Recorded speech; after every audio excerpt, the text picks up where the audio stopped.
शादी के बाद जब भी मैं कमरे में आता तो मेरी पत्नी कमरे की खिड़की खोलकर खड़ी हो जाती। रोज यही होता।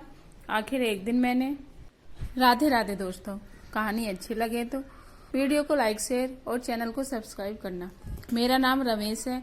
मैं एक मिडिल क्लास फैमिली से हूँ। मेरी छोटी मोबाइल रिपेयरिंग की शॉप है। मेरे घर वालों ने मेरी शादी एक लड़की से तय कर दी। लड़की हमारे दादा के पास के गांव की थी।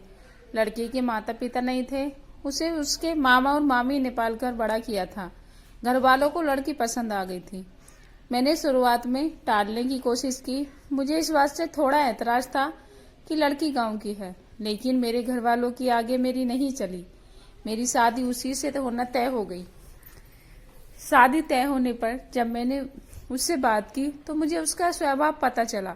वह बहुत कम बोलती थी। जिसका मैं पूछता बस हाँ या ना में जवाब देती। मैंने कई बार पूछा कि तुम इतना ही बोलती हो या मेरे सामने शर्मा रही हो। फिर उसकी तरफ से वही चुप्पी होती। उसके मामा और मामी भी कहते हैं कि हमारी लड़की बहुत सीधी है और कम बोलती है। मुझे भी उसकी यह बात धीरे धीरे पसंद आने लगी। हमारी शादी करवा दी गई। शादी अच्छे से गई थी। शादी के बाद सुहागरात का समय आ गया। मैं अपने जीवन की एक नई शुरुआत करने जा रहा था, जिसके लिए मेरे मन में कई विचार थे। इतने दिनों तक बात करने पर उसका स्वभाव समझ गया था, इसलिए मैं जानता था कि मुझे क्या करना है। मैंने उससे पहले बात की और अभी भी बस मेरी बातों का हाँ और ना में जवाब दे रही थी। काफी समय से मैं उससे बात कर रहा था। मैंने उससे पूछा मैं उसे पसंद हूँ, बस वो हाँ कहती। थोड़ी घबराई हुई लग रही थी। थोड़ी देर बाद उसे पसीना आने लगा। मैंने कहा क्या हुआ, तुम ठीक तो हो? वो बोली कुछ नहीं, थोड़ी घबराहट हो रही है। मैंने उससे कहा कि तुम आराम करो, बहुत थक गई होगी। शादी की दौड़ भाग में ठीक से नींद पूरी नहीं हो पाती है, इस कारण थकावट से ऐसा हो रहा होगा, मैंने सोचा। मैंने उसे कहकर कमरे की बत्ती बुझा दी और मैं भी बिस्तर पर लेट गया। मैंने उसका हाथ पकड़ लिया। वो घबराहट के मारे कांपने लगी। वो पसीना तेज हो गया था और उठकर बिस्तर पर बैठ गई। मैंने कमरे की बत्ती ऑन की। उसकी हालत खराब थी। मैंने पूछा क्या हुआ, कुछ दवाइयाँ लेकर आना है। उसके इस तरह से बर्ताव करने पर भी थोड़ा डर गया था। कमरे में एक खिड़की थी, जिसको खोलने पर बाहर की रोड की लाइटें हमारे कमरे में आती थी। वो खिड़की के पास हवा लेने को खड़ी हो गई। वो वहीं खड़ी रही। मुझे कहा कि आप सो जाओ, मैं ठीक हूँ। मैं थोड़ी देर बाद सो गया। सुबह जब मैं उठा तो वो कमरे में नहीं थी। वो घर का काम कर रही थी। उसकी तबीयत अब अच्छी लग रही थी, इसलिए मैंने फिर रात का जिक्र नहीं किया। अगली रात फिर कमरे में गया तो उससे पहले ही खिड़की खोल रखा था। मैंने उससे पूछा आप ठीक हो? उसने सिर्फ सर हिलाकर जवाब दिया। कमरे में आते ही उसका चेहरा बदलने लगता था। एक अजीब सी घबराहट उसके चेहरे पर आ जाती थी। उससे कुछ पूछता, वो कहती और ही देखती, कुछ ही सोचती रहती।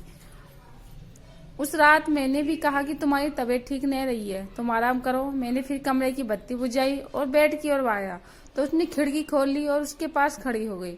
मैंने उसे कुछ नहीं कहा। मैं अपने बेड पर सो गया।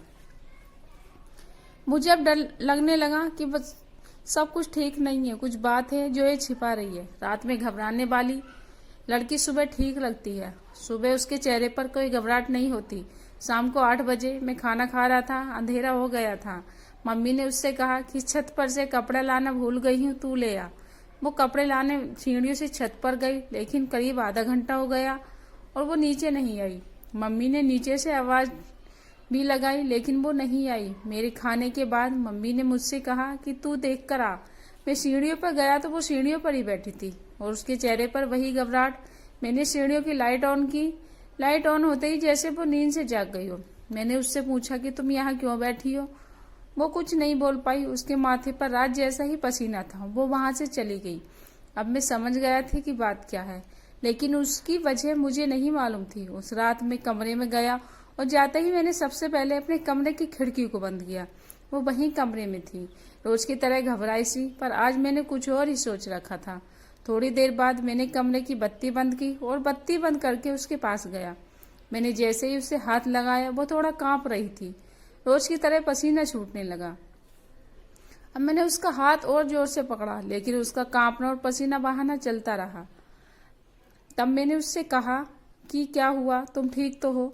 वो अचानक बोली मेरी तबीयत बिगड़ रही है। पानी मैंने बत्ती चालू करके उसे पानी दिया। रोज रात की यही कहानी थी। अब उससे पूछ ही लिया कि मैं जानता हूँ कि कुछ बात है जो तुम मुझे छिपा रही हो, लेकिन क्या पता, मुझे बताओ। मुझे पता है, लेकिन तुम्हारे मुंह से सुनना चाहता हूँ, इसकी वजह जानना चाहता हूँ। वो पहले ही कम बोलती थी, ऊपर से डरी हुई थी, तो वैसे ही उसकी आवाज नहीं निकल रही थी। मैंने उससे प्यार से पूछा, क्या हुआ है? कुछ ऐसी बात है जो बता नहीं सकती? वो चुप रही। मैंने गुस्से में कहा कि ठीक है, कल तुम्हारे मामा से बात करता हूँ। मामा का नाम लेते ही वो घबरा गई और बोली, नहीं, मामा जी से मत पूछना। तब उसने बचपन की एक ऐसी घटना के बारे में बताया जो इन सब बातों की जड़ थी। उसने कहा कि मैं मेरे मामा के यहाँ पली बड़ी हूँ। मेरा भाई और हम एक दिन बचपन में खेल रहे थे और खेलते के वक्त मैं हमारे घर में कबाड़ में छिप गई। मेरे भाई और मामी को ये पता नहीं था। उसी समय जब भाई बाहर दौड़ा मुझे ढूंढने के लिए, तो वो गिर गया। मम्मी उसे लेकर पास के अस्पताल गई। उसका पैर टूट गया था। उसके पहले वो पैसे लेने अंदर आई तो कबाड़ का दरवाजा बाहर से लगा गई। मैंने तभी कुछ नहीं कहा। मैं छिपी रही। बाहर क्या हुआ था इसका मुझे नहीं पता था। थोड़ी देर बाद जब मुझे घबराहट हुई तो मैंने बाहर आना चाहा, लेकिन दरवाजा बाहर से बंद था। मैंने बहुत कोशिश की, चिल्लाई, लेकिन डर में घर में कोई नहीं था। मैं बहुत डर गई। उन्हें आने में करीब 3 घंटे लगे। उसके बाद 3 घंटे बाद भी उसने आने के बाद भी मैं उन्हें नहीं देखी तो मामी मुझे ढूंढने लगी। अब मैं अंदर पसीने और घबराहट के मारे बेहाल थी। मामी की आवाज पर मैं फिर से जोर से दरवाजा बजाने लगी तो मामी ने मुझे बाहर निकाला। मैं जब बाहर निकली तो कांप रही थी। मुझे लगने लगा कि मैं उस कबाड़ से बाहर आऊंगी या नहीं। आज भी अंधेरा मुझे उस दिन की तरह डराता है। कबाड़ पुराना था, इसलिए कहीं कहीं से थोड़ा टूटा था, जिससे मुझे सांस लेने में कोई प्रॉब्लम नहीं हो रही थी। बाहर क्या हुआ था इसका मुझे पता नहीं था। मैं जब बाहर आई तो मुझे पता चला कि मैं इतने समय तक अंदर बंद क्यों थी। उस दिन से मुझे अंधेरे से डर लगता है। मुझे पसीना और घबराहट होने लगती है। मामी ने यह बात मामा को नहीं बताई थी, नहीं तो वो मुझे और भाई दोनों को पीटते। मुझे नहीं पता कि अब यह कब तक मुझे परेशान करेगा, लेकिन मामी को यह पता है, इसलिए वो मेरा ध्यान रखती थी। यह सब सुनने के बाद मैंने कहा कि यह बात तुम पहले भी बता सकती थी। मेरी पत्नी बहुत ही सीधी थी और घटना के बाद शायद वो और भी डर गई थी। उसे लग रहा था कि उसकी यह परेशानी मैं समझूं या नहीं, कहीं मैं इस बात का मुद्दा न बना लूं कि शादी से पहले हमें नहीं बताया, इसलिए वो छिपा रही। मैंने उसे फिर बड़े प्यार से समझाया, कहा कि उस समय जो हुआ उससे तुम्हें बाहर निकलना होगा। तुम्हारे अंदर के डर से हम दोनों मिलकर लड़ेंगे।